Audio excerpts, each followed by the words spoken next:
On California's Central Coast sits the California Men's Colony, a prison known publicly for rehabilitation, yet documented in state reports and FBI case files as far more complex. Over the years, inmates linked to major California prison gangs, including the Mexican Mafia, Norteños, Serenos, and Aryan Brotherhood Associates, passed through its yards during transfers and medical placements recorded by CDCR. Investigations such as Operation Sudden Fall later exposed how coded messages, hidden communication routes, and outside contacts were used to extend gang influence beyond prison walls. Behind these fences was a world shaped by politics, pressure, and quiet control, a side of California Men's Colony rarely seen, but firmly documented in real correctional history. Before we dive in, hit like, drop a comment, and subscribe to HFD Achieve Crimes. Every bit of support helps us reveal the hidden truths behind the world's prisons and crime documentaries. Now let's go inside. California Men's Colony sits quietly along the edge of San Luis Obispo, surrounded by hills and coastline that hardly resemble the environment most people imagine when they think of a prison. From the outside, it appears structured, calm, and almost academic, a place known for its education programs, medical treatment units, and long-running rehabilitation efforts. But official records from the California Department of Corrections and Rehabilitation reveal that CMC's history has always been more layered than the public understood. For decades, the prison operated as one of the state's major reception points for men with varied backgrounds, some serving short sentences, some requiring specialized medical care, and others arriving from high-security institutions during transfers. This created a population unlike most prisons in California, a mix of inmates seeking rehabilitation and individuals with long histories of gang affiliation or violent behavior documented before they ever reach CMC. Officers who work these yards have described it as a facility where two identities existed at the same time, one focused on treatment and programs, and another shaped by silent power structures carried in from the outside. State reports confirm that inmates linked to groups such as the Mexican Mafia, Norteños, Serenos, and Aryan Brotherhood Associates were housed here at different points, not because CMC was their base of operations, but because California's broader prison system continuously moved individuals for medical needs, program access, and bed space management. These movements, recorded in CDCR transfer logs, meant that CMC often became a temporary stop for inmates with powerful reputations or gang histories that followed them from yard to yard. Inside the housing units, the atmosphere could shift quickly. Some days felt like a college campus, with classrooms full and programs running. Other days, tension lingered in the air, quiet, controlled, but noticeable to the officers monitoring the units. Even in a facility known for stability, the presence of influential inmates required constant awareness. Every arrival, every transfer, and every new housing assignment added another layer to an already complex environment. CMC became known as a prison where the surface looked peaceful, but the operations depended on careful management, strong communication between staff, and the ability to read early signs of conflict. And behind every locked door was a story shaped not just by individual choices, but by the larger history of California's prison system. This is the world that many never saw, a world documented in reports, case files, and decades of correctional experience. While California Men's Colony was widely recognized for its treatment programs and education units, the reality of who passed through its gates was far more complex. CDCR transfer records, public court documents, and correctional reports confirm that CMC frequently housed inmates with long histories of violence, gang affiliation, and high-risk behavior.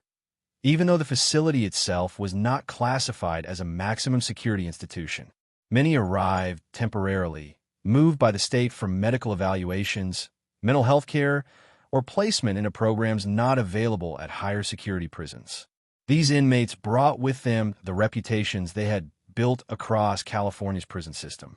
Some had been validated as associates of the Mexican Mafia, Norteño, and Sereno factions, or white gang groups monitored by CDCR security threat group units. Their presence didn't mean CMC was a base of operations, but it did mean officers had to navigate layers of influence that had followed these individuals across multiple prisons. Yard officers and investigators noted that even when these men were quiet and compliant, their histories shaped how other inmates reacted to them. The system of transfers created a constantly shifting population. One week, the housing units might be calm and focused on classes, while the next week new arrivals changed the dynamics. A single transfer could alter seating patterns in the dining hall, shift the balance of respect between groups, or require officers to monitor potential conflicts based on past rivalries documented in statewide intelligence reports. These adjustments weren't based on rumors. They were rooted in years of recorded interactions between groups within California's larger correctional network. CMC staff learned to read the signs early. A sudden change in who gathered on certain parts of a yard, fewer conversations between longtime program participants, or increased requests for cell moves. All could indicate rising tension. Even though most inmates at CMC participated in programs and kept to routines, the arrival of a high-profile transfer often created an undercurrent that everyone recognized but rarely discussed aloud. Through all of this, daily life continued. Classes opened, medical appointments were called, and work crews moved through the facility. But beneath that routine was a layer shaped by history, by the stories, reputations, and documented behavior patterns carried in from prisons across the state. That is what made CMC unique. It wasn't the violence of a maximum security yard, but the quiet presence of individuals whose pasts influenced everything around them, even without a single word spoken. Inside California Men's Colony, influence didn't always appear through violence or open conflict. It moved quietly, shaped by long-standing gang structures that existed across the entire California prison system. CDCR's official security threat group documentation explains how these groups maintained order, loyalty, and communication even when members were scattered among different facilities. CMC was no exception. Though the prison was primarily known for programs and treatment, inmates with gang histories brought with them unwritten rules that shaped how people interacted on the yard. Those rules weren't posted anywhere, yet everyone knew them. Where you sat in the dining hall, who you exercised with, and even which line you joined at the canteen followed patterns that had existed for decades across California prisons. These patterns were influenced by larger groups like the Mexican Mafia, Norteños, Serenos, and white prison gangs monitored by CDCR. Many of the men at CMC were not active participants, but the expectations carried over from other prisons created an invisible framework that guided daily life. Officers learned to recognize the signs. A sudden change in who gathered at a picnic table or an unexpected mixing of groups in a yard could be an early indicator of tension. Conversations that seemed ordinary to outsiders carried deeper meaning when connected to reports from other prisons, showing alliances, disagreements, or shifts in leadership among validated members. Even when CMC was calm, these signals mattered. They reflected a prison system where influence traveled far beyond a single facility. For inmates trying to avoid gang involvement, navigating this landscape required caution. Many chose to stay focused on programs, work assignments, or educational opportunities, hoping to distance themselves from old associations. But history followed them. CDCR's statewide tracking meant that a person's documented affiliation, even if old or inactive, still shaped how others perceived them inside any prison. At CMC, this meant some individuals kept a low profile, staying quiet, sticking to routines, and avoiding decisions that might be interpreted the wrong way. Yet, despite the careful divisions, the environment was less volatile than higher security institutions. The presence of strong programming and structured housing reduced open conflict. Still, the underlying influence remained. Officers often said the yard operated like a quiet map, with each group occupying spaces out of habit, history, and unspoken rules. No one needed to announce these boundaries. They were understood through years of documented patterns across the California prison network. This silent political structure shaped everything from daily schedules to social interactions. And even in a place dedicated to rehabilitation, The weight of statewide prison politics meant influence never truly disappeared. It simply moved in subtle ways, visible to those who knew how to look. As California Men's Colony moved through the 1990s and early 2000s, correctional officials began to document a pattern that appeared across several institutions. Gang influence was becoming more organized and more deliberate. CMC was not a headquarters for these groups, but because it housed men transferred from every corner of the state, it often became a point where long-standing rivalries, alliances, and hidden expectations quietly resurfaced. CDCR security threat group reports show that even during routine transfers, influential figures brought with them codes of conduct that shaped the behavior of others around them. Inside the living units, officers noticed how a small number of individuals could influence entire sections of the yard without raising their voice or making any direct threats. Their reputations, recorded in statewide intelligence files, spoke for them. Younger inmates, especially those recently transferred from higher security facilities, often watched these men closely, taking cues from where they sat, who they nodded to, and which activities they avoided. The influence was subtle, but unmistakable to those who lived or worked within prison culture. CMC staff relied heavily on communication between institutions to understand who was arriving and what history accompanied them. A single transfer file might contain years of documentation, previous group affiliations, past conflicts, or known associates. This allowed officers to make strategic decisions about housing placements, program assignments, and yard rotations. Their goal was prevention, understanding the background before it grew into a problem. Even with these precautions, the influence of statewide gang structures shaped daily life in ways that outsiders rarely saw. Simple routines, morning movement, medication lines, yard release, could reflect broader political dynamics.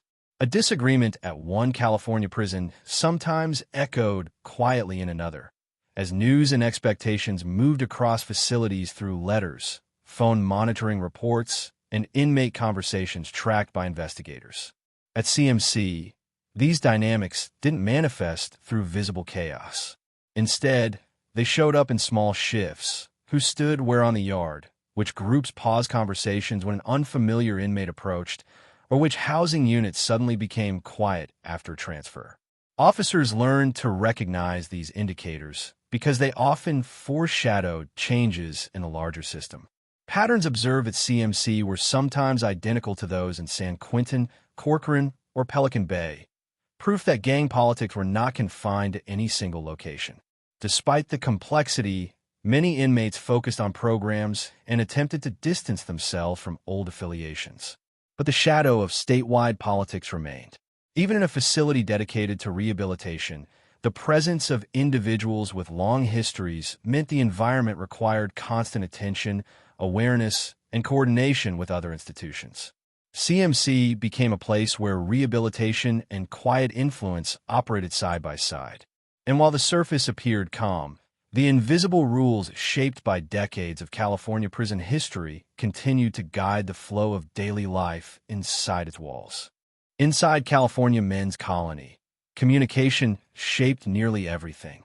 While daily routines appeared ordinary, investigators understood that real influence often traveled through hidden messages, coded language, and indirect communication routes that existed across the entire California prison system. CDCR reports show that even in facilities focused on rehabilitation, inmates with gang histories maintained contact with outside networks or former associates through methods designed to avoid detection. One of the most common systems was the kite: small, folded notes passed discreetly between cells, laundry bags, or work crews. These messages rarely said anything obvious.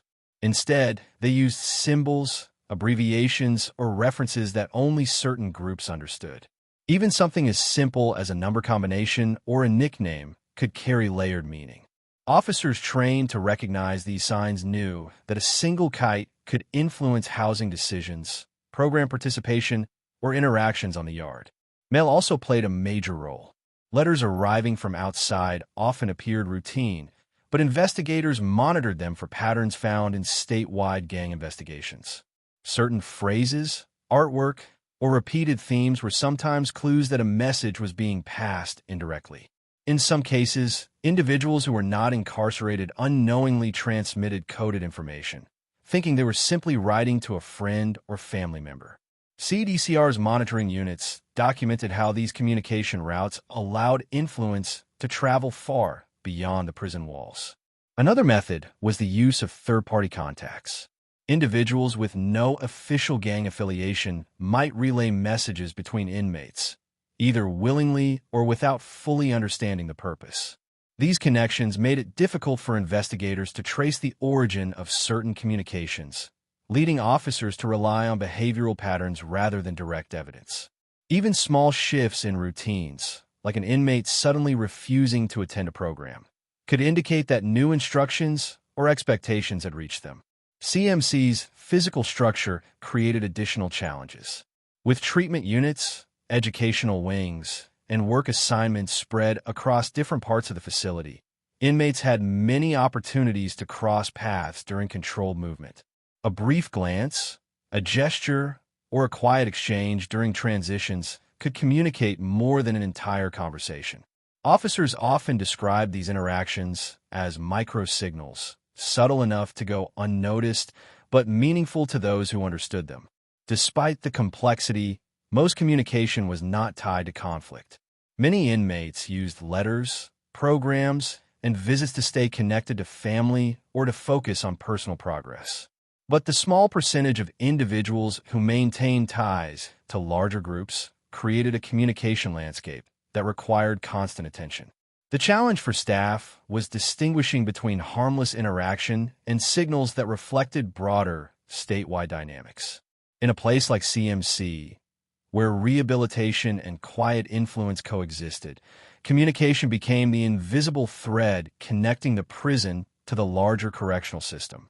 Understanding it was essential because behind every note, gesture, or coded phrase was a reminder that influence doesn't always need volume to be powerful. Sometimes, the quietest message carries the greatest weight.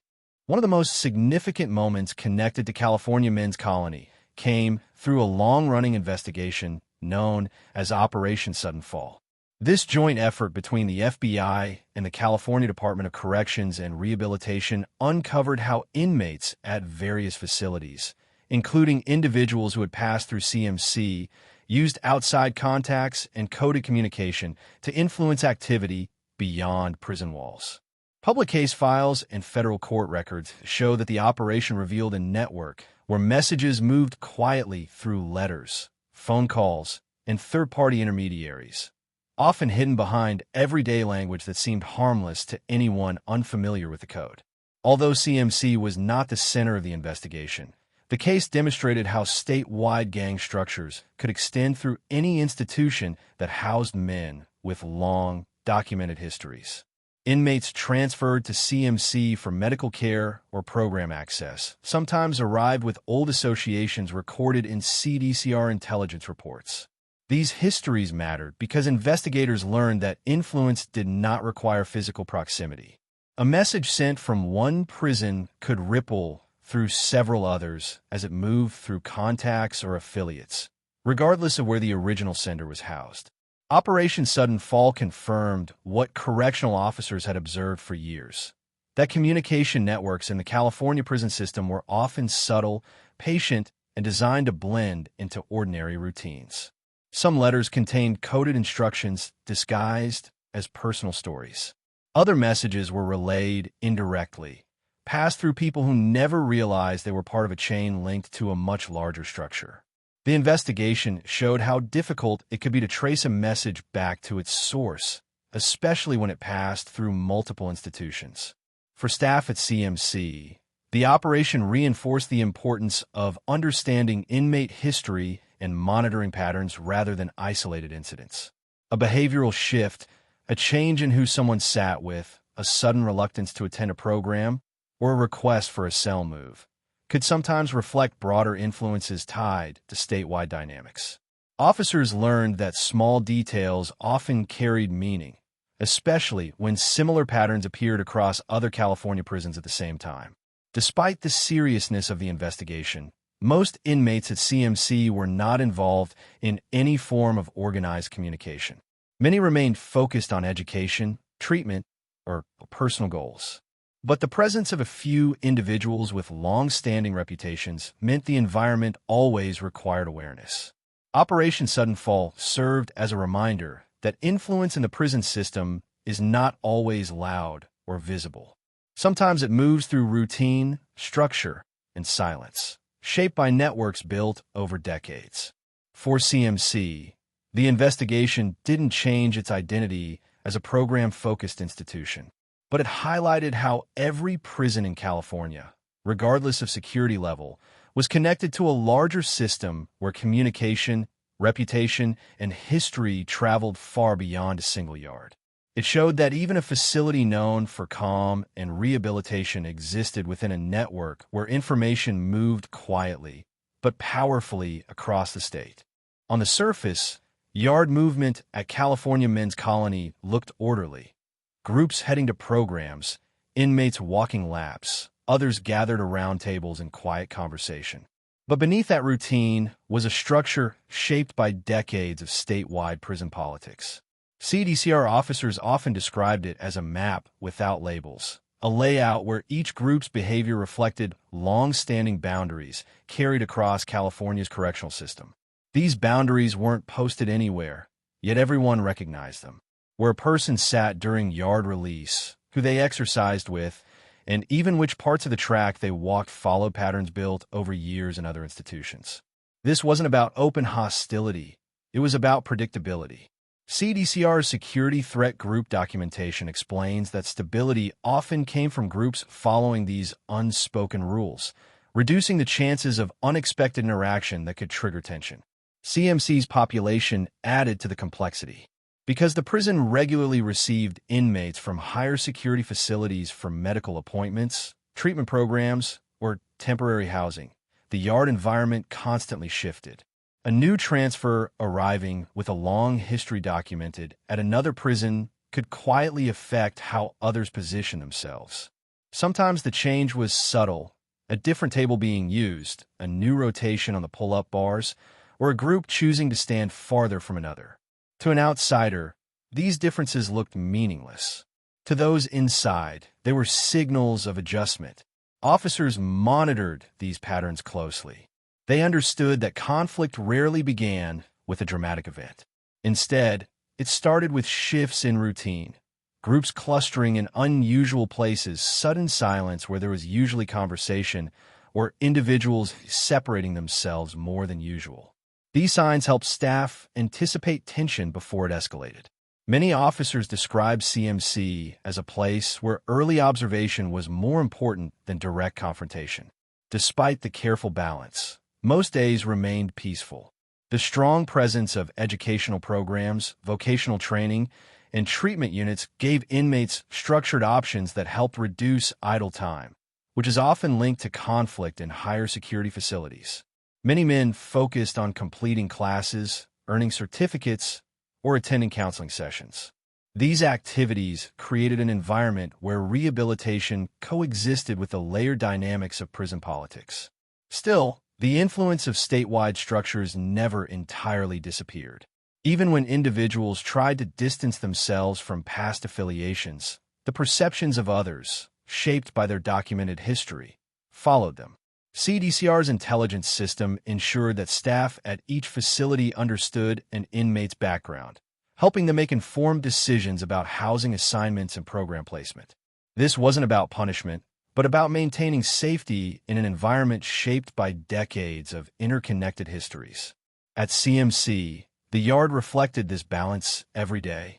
Stability existed not because politics were absent, but because they were managed through routine, structure, and awareness. It was a place where programs and quiet order defined daily life. Yet the undercurrent of California's broader prison dynamics remained present, silent, steady, and understood by all who lived or worked behind its fences. Beneath the structured routines of California Men's Colony, investigators documented another layer of prison life, one shaped by contraband, informal exchanges, and small underground economies that developed quietly inside the facility. These systems weren't unique to CMC. CDCR reports show they existed in nearly every prison in the state.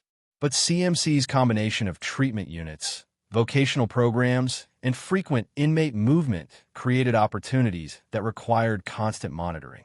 Contraband rarely entered the prison in dramatic ways.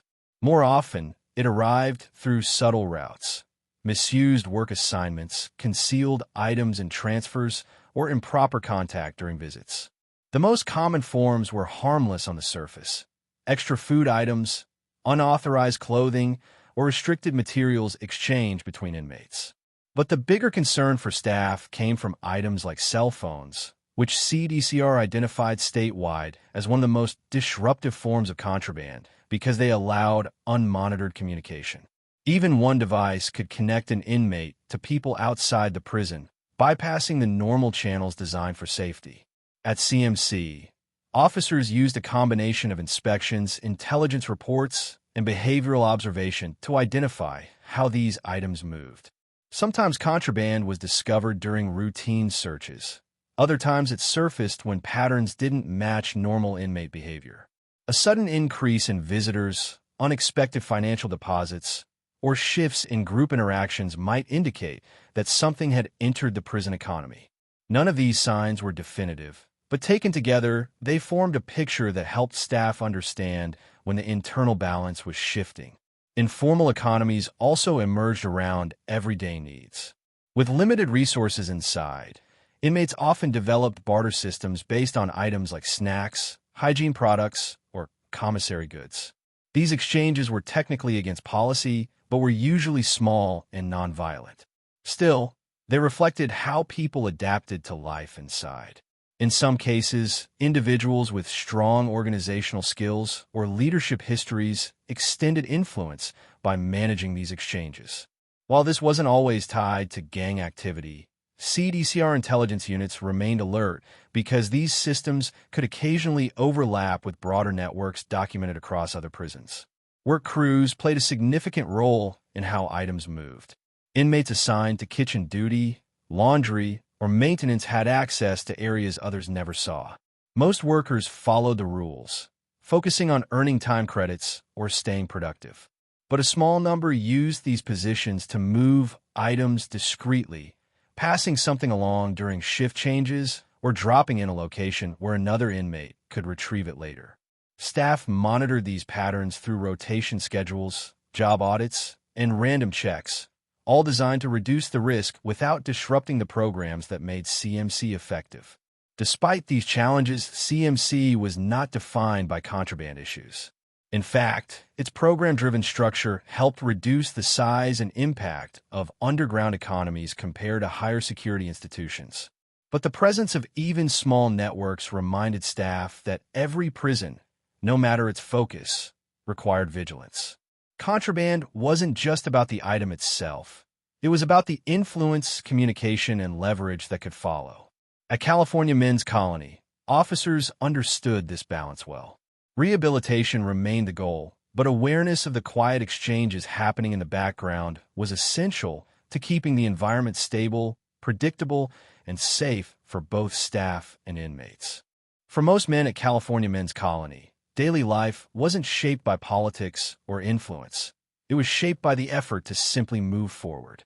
While CMC's history included individuals with long-standing gang ties or documented reputations, the majority of the population focused on programs, education, and routines that offered structure and purpose. CDCR program reports show that CMC consistently ranked as one of the state's most active institutions for classes, vocational training, and treatment services, giving many inmates a pathway that distanced them from the dynamics found in higher security yards. Still, navigating life at CMC required awareness. Even inmates with no interest in gang activity understood that boundaries existed, shaped by decades of statewide correctional culture. Respecting these unwritten rules, where to sit, how to interact, when to keep distance, was often seen as a way to maintain peace rather than participate in conflict. Many described it as simply understanding the environment. It wasn't allegiance, it was practicality. For individuals genuinely trying to rebuild their lives, programs became the anchor of their routine.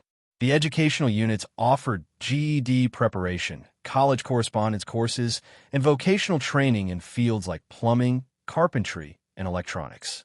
These opportunities gave inmates structure throughout the day and a sense of progress that countered the stagnation often felt in more restrictive institutions.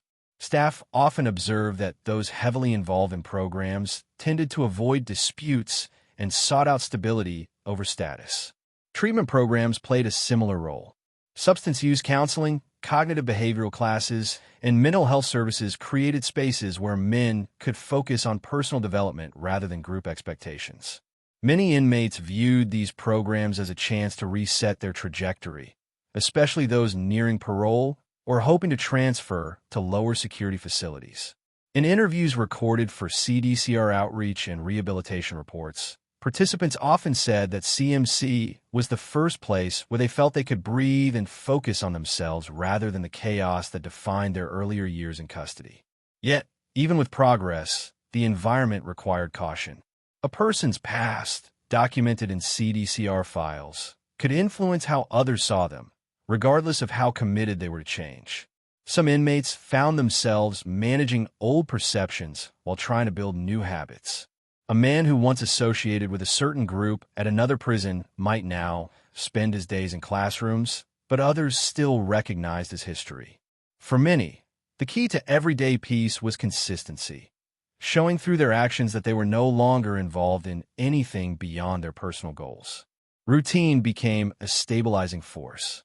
Morning wake-ups, program call-outs, afternoon yard time, and evening lockdowns created a rhythm that allowed inmates to settle into predictable patterns.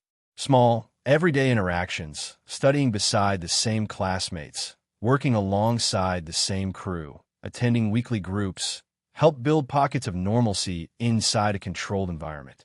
Officers often noted that CMC's atmosphere depended heavily on these routines remaining stable. In this blend of structure and caution, men at California Men's Colony navigated their days with a focus on survival, progress, and balance. For many, the goal wasn't power or influence. It was to finish their time quietly, participate in programs, and maintain a sense of direction. The quiet struggles, small victories, and steady routines formed a side of prison life that rarely appeared in headlines, but defined the reality for most who lived behind its walls. While the public often associates California prisons with high-security yards and constant tension, California Men's Colony developed a different identity, one built around programs, treatment, and structured rehabilitation. CDCR reports consistently identify CMC as one of the state's most active program-driven institutions, offering services that many higher-security facilities simply cannot provide.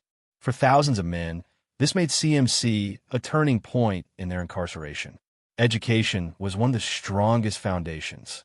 Classrooms operated throughout the day, providing opportunities for everything from basic literacy to GED preparation and college correspondence courses. Instructors worked with men who, in many cases, had never completed formal schooling before prison. Completion certificates, test results, and progress reports were tracked through CDCR's education units, creating a documented record of advancement that many inmates carried with pride. Officers often observed that participation in education programs was one of the clearest indicators of stability and future success. Vocational training added another layer of structure. CMC offered certified programs in trades such as carpentry, welding, automotive repair, and plumbing, skills that directly connected to employment opportunities after release. These programs weren't symbolic. They were tied to state-recognized certifications and practical, hands-on work.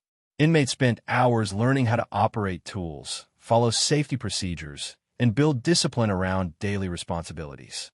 For many, these skills became the first real profession they had ever trained for. Treatment units played an equally important role.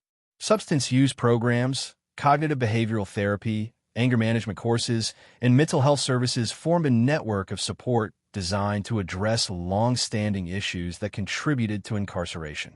CDCR's public reports highlight CMC as a central hub for these services, noting its consistent participation rates and long-term program outcomes. Many inmates describe these programs as the first time they were asked to reflect on their decisions, patterns, and personal history in a structured environment. Religious programs also contributed to the prison's atmosphere.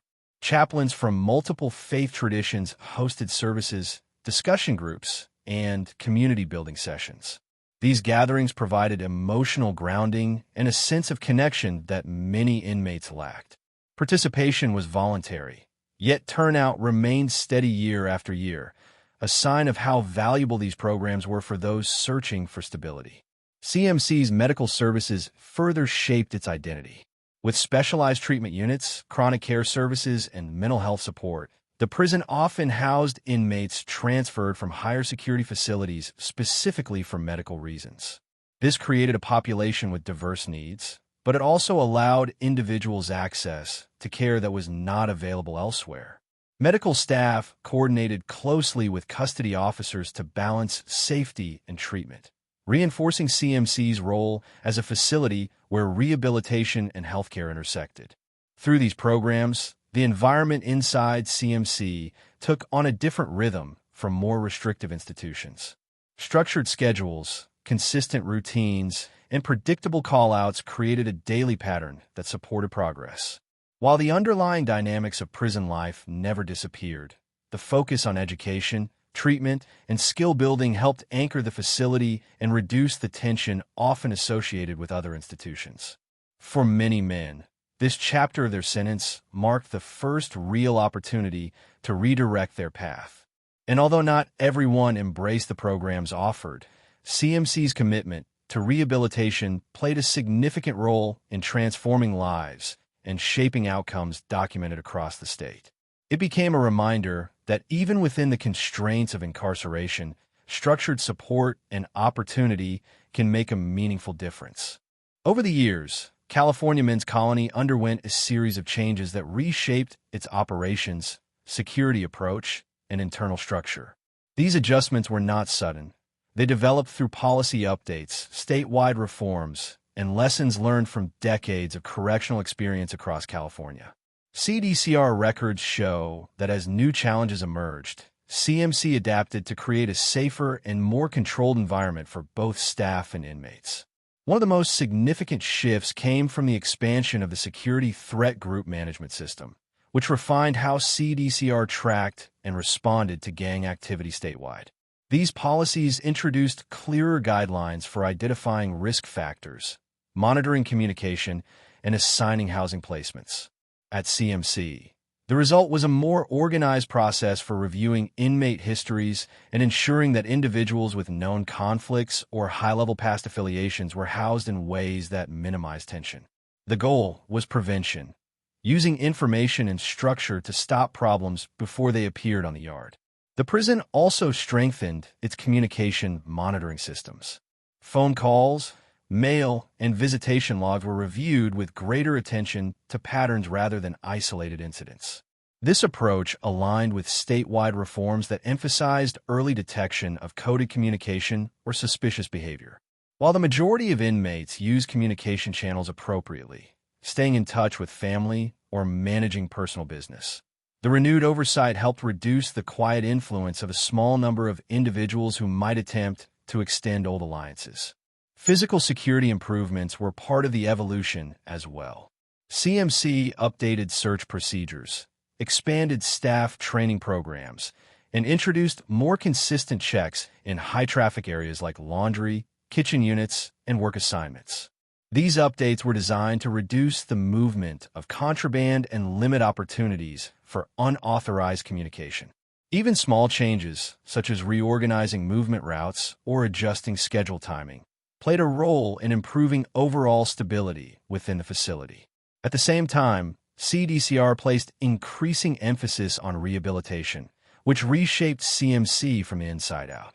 As statewide policies shifted toward expanding education, treatment, and reentry preparation, CMC strengthened programs that focused on long-term outcomes. Staff reported that these offerings helped create calmer housing units, and more predictable daily routines. When inmates were engaged in structured activities, classes, workshops, or vocational training, the overall atmosphere became more balanced. Mental health services also expanded, with a growing understanding of the importance of psychological support in correctional environments. CMC incorporated more mental health programming and resources. This included assessments, counseling, and ongoing treatment for individuals with documented needs. These efforts helped reduce crises, misunderstandings, and tensions that often arose in crowded prison environments. Through all of these changes, California Men's Colony maintained its dual identity, a place of structure and safety, but also one shaped by the histories and backgrounds of the men who passed through it. Officers described the modern CMC as more stable than in earlier decades, less defined by hidden networks and more influenced by routine, oversight, and opportunities for rehabilitation. Yet the evolution did not erase the past. The facility remained connected to the larger California prison system, carrying with it the histories of the inmates who arrived through transfers or treatment placements. What changed was how the institution responded, using coordination, data, and consistent policies to maintain order. CMC's modern environment reflects a system that has learned from decades of experience and continues to adapt, balancing caution with the pursuit of stability and progress.